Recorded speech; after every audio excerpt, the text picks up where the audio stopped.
to our English speaking virtual tasting with the Italian Wine Academy.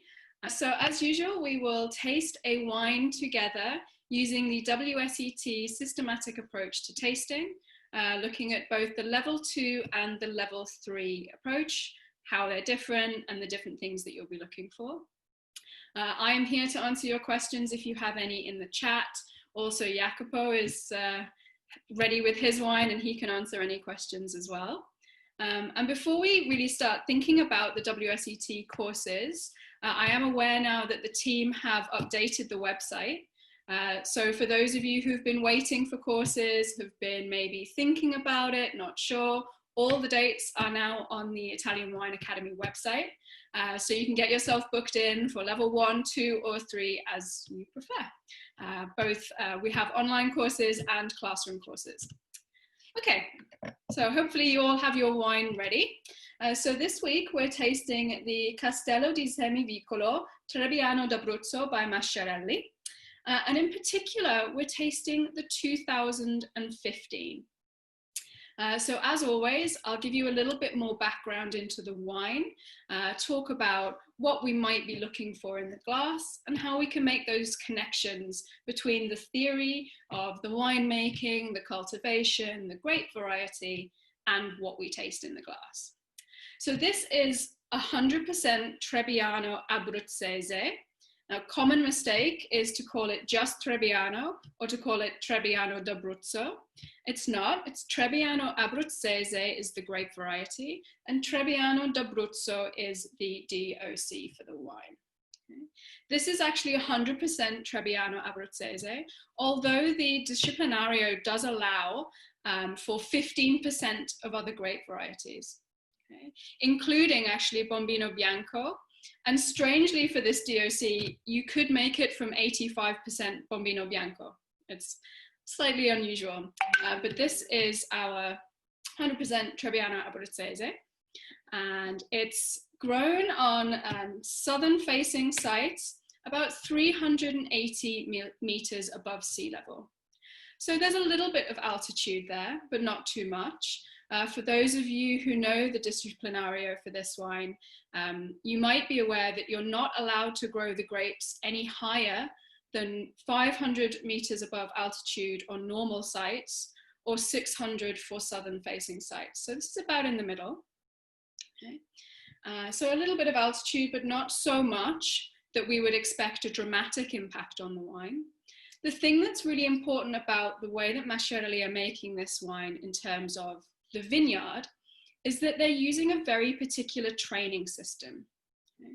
And I mention this for those of you who are looking at doing the level 3, where we are already beginning to talk about training systems, impact on the vines. Okay? So here they're seeing the use of Abruzzo pergola. And this is a very, it's unusual. Most wineries have moved to using simple cordon training, but the pergola here allows for shading of the Trebbiano grapes. It allows a little bit of coverage, so you have the canopy sitting above the grapes. And this is particularly important for Trebbiano Abruzzese because it's not a grape variety that particularly likes the sunshine or the heat. It actually performs best when it's shaded. You tend to get more complexity in the wines, in the grapes, and better preservation of the skin's integrity. Okay, so this is really important for producing complex, interesting, age-worthy wines from Trebbiano Abruzzese.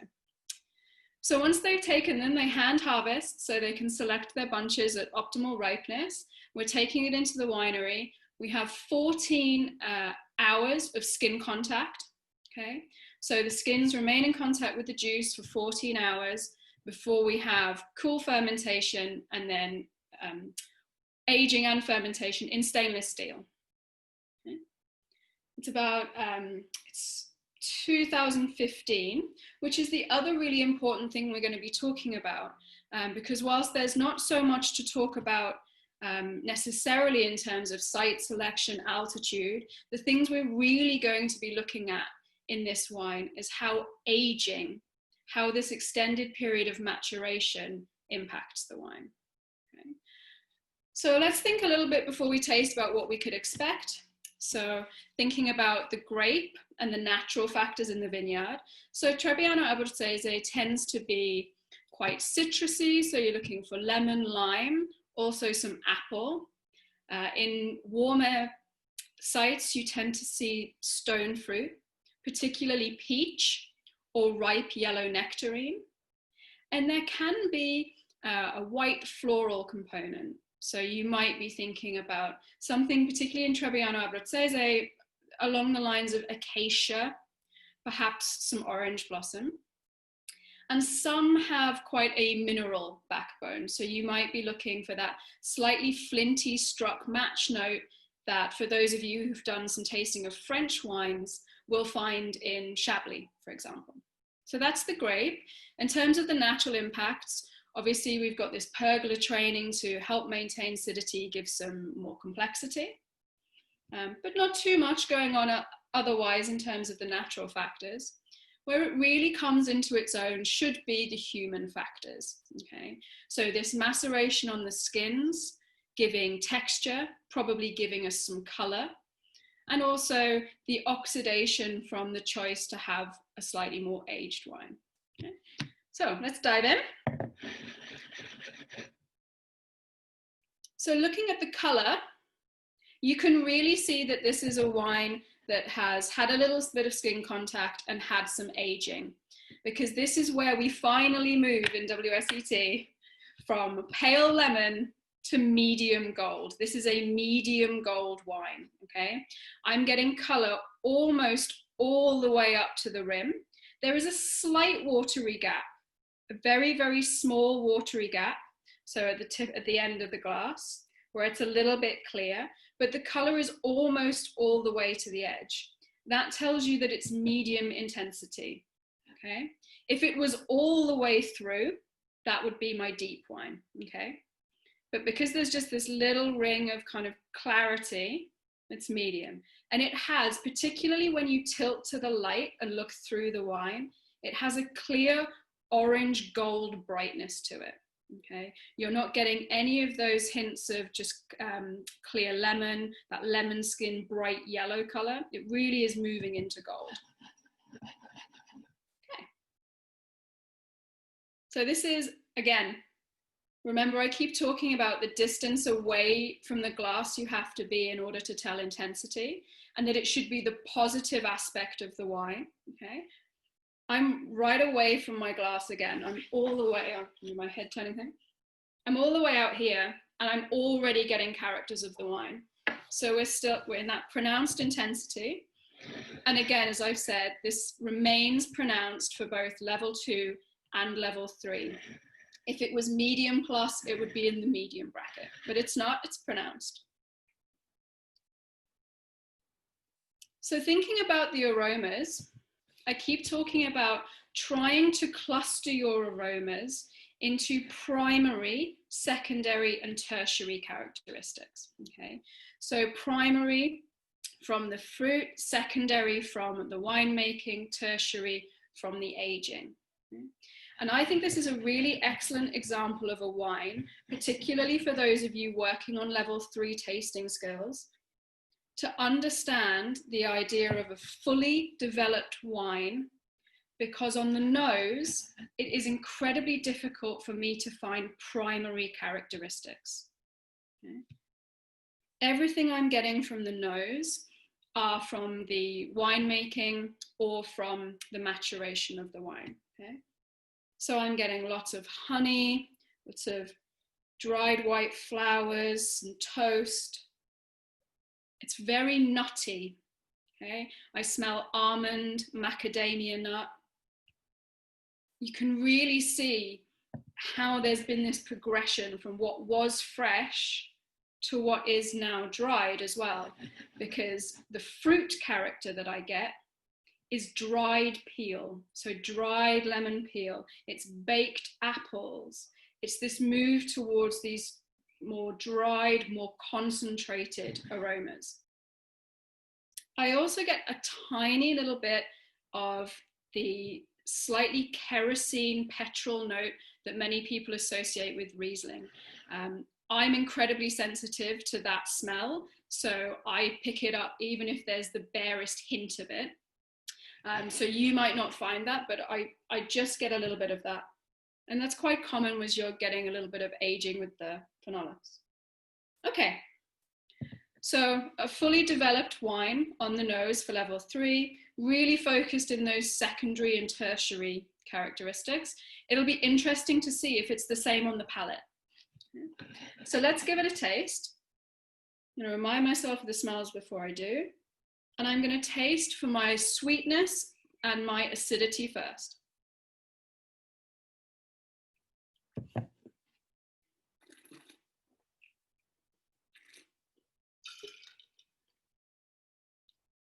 So straight away, it's a dry wine. There's no hint of sweetness at all. There's not even the ripe fruit character necessarily that might lead you to sweetness. So that's a nice easy one for your sweetness level. And then acidity is more difficult, I think, in this wine. Now, remember, as wines age, you would expect the acidity level to drop slightly, and then as the wine develops, remember, you need this kind of high acidity in white wines to maintain them through their aging. And so for me, the acidity on this wine is just up into that medium plus. Okay, normally I would expect it to be a high acidity grape variety, but because of this aging, I'm no longer getting that real kick of saliva in my mouth. I'm getting just enough for me to be in that medium plus bracket for the systematic approach for level 3, which would be medium if you're tasting on your level 2. So it's just a medium acidity wine. So taste again for your alcohol level and your body.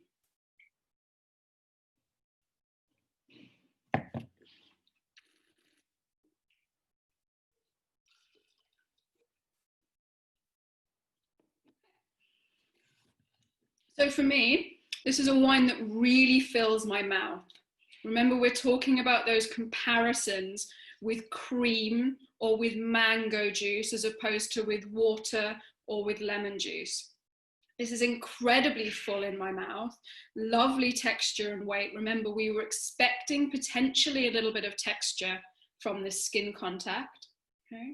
You don't have the high acidity that would make it feel lighter bodied. And the other thing you have is alcohol. I find the alcohol in this wine really quite noticeable at the back of my throat. It's 14, so it's just on the cusp of that high alcohol bracket for WSET, but it is high and I can really feel it. And actually it's one of the things I am left with in the wine, is this warmth in my throat. Okay, so now I'm going to taste for my intensity and try and pin down some of the flavors, because I do actually think there are some differences in this wine between the nose and the palate.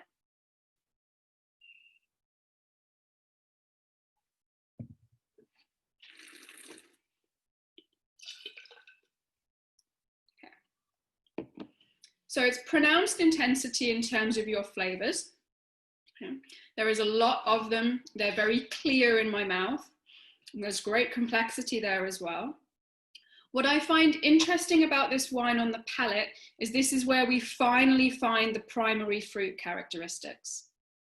Whereas on the nose, it's all about the age and about the winemaking.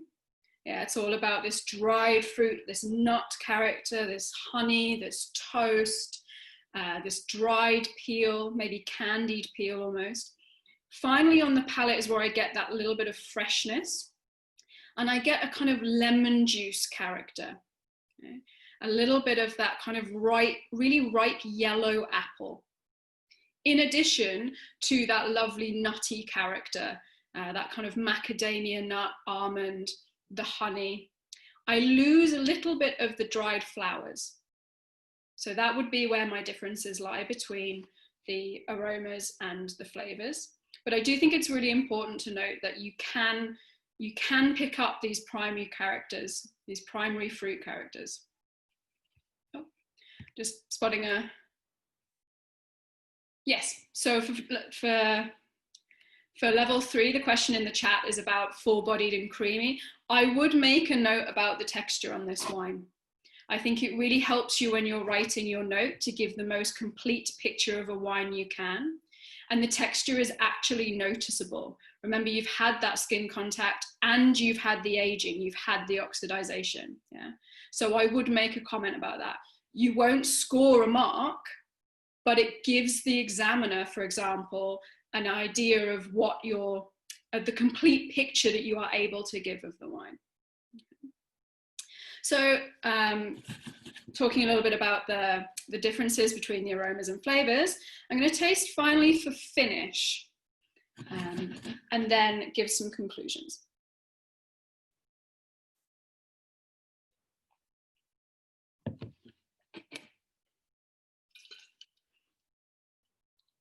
Question in the chat about dry or off dry. It's completely dry.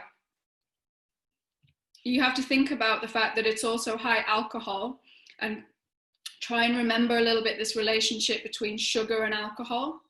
So if you're at that 14%, in order for it to have been off dry, you'd have to have so much ripeness in the grapes. Okay, so that can sometimes help you if you're struggling a little bit. If you can really feel the alcohol, it's much more likely to be dry. So if you're worrying about that, that can be a trigger to help you. Okay, so in terms of the finish, for your level 2, this is going to be a medium finish wine. Okay. For your level 3, this is medium plus. Remember, it is truly only a 3-point scale. If it's medium plus, that does not mean that for level 2 it's pronounced, it's still medium. And the reason I say that it's only medium plus, not pronounced, is because the thing that stays with me is the alcohol. I can still feel a little bit of the alcohol. I am left with the warmth, not with the positive characteristics of the wine. Okay, I don't have the fruit or the nut character sticking around for a long time. Instead, it's that little bit of warmth from the alcohol. Okay? So that's maybe slightly disappointing, but it's still incredibly complex and medium plus. So in terms of conclusions, so we have balance, because I do think it's in balance. Although I can taste a little bit of the alcohol, it has the power behind it and the amount of flavors that are going on, that I don't think that's necessarily a bad thing about the wine. Okay, it's just that happens to linger on the finish. So it's in balance, it's got good body, there's still a nice amount of acidity there. Remember, it's in that kind of medium plus bracket for acidity. So it's balanced, doesn't have the length that I would like. It has a lot of intensity. Remember, it's pronounced on both the nose and the palate. And it's got complexity. We've talked about secondary and tertiary characteristics on the nose, primary, secondary, and tertiary on the palate. So for me, this falls into that bracket of very good. If you are arguing your tasting note, the thing that would put it down from outstanding is that it doesn't have quite the finish I would like, and maybe the alcohol on the finish stands out a little too much. Okay. In terms of taking this to the extra step for level 3, okay, this would be for me a drink now, not suitable for further aging. Remember, on the nose, you've already said that it's fully developed. Yeah. And for me, it doesn't have enough of that primary fruit character left to demonstrate that it would improve with age. So that's my tasting note. I'm just going to see in the chat. Yes, Luca, I do agree that many winemakers are using lees contact. And it's possible, I couldn't get any information on the lees contact here. It certainly smells like there could have been some lees, and it would explain the texture as well. But I find it very difficult to demonstrate in this wine that it's clearly lees, because you've had the oxidation and the maturation. But I definitely think if you're picking it, then for sure that kind of creaminess, like you say, that kind of texture, and particularly, yes, with Pecorino and Trebbiano Abruzzese, you're definitely getting it to increase the texture. So if anyone else has any questions, please fire them into the chat. Otherwise, I hope you've enjoyed the wine. I think this is really interesting because of the way that it's aged, you know, really beginning to give you an example of a wine, a white wine that is fully developed, that is ready to go now, and has had all of this benefit from the aging. You know, so often we are showing you wines that are either in development, or you don't really get to see white wines with this amount of aging on them.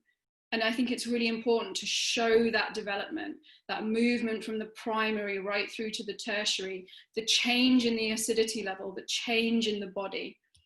So hopefully that's been something that's been particularly interesting for those of you who've managed to taste it, or also to talk about it. Okay. Ciao Francesca. It's Trebbiano Abruzzese. It's 100%. Okay. And it's 2015.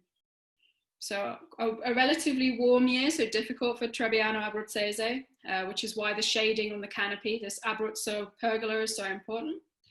And yeah, really just having had that extra time in bottle really demonstrates.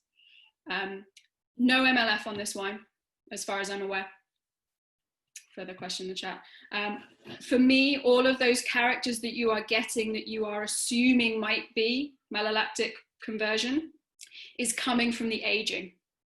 Remember, you get that kind of toasty, nutty character from the aging rather than the MLF. I don't believe they would want to use MLF because, remember, malolactic conversion changes the nature of the acids in the wine.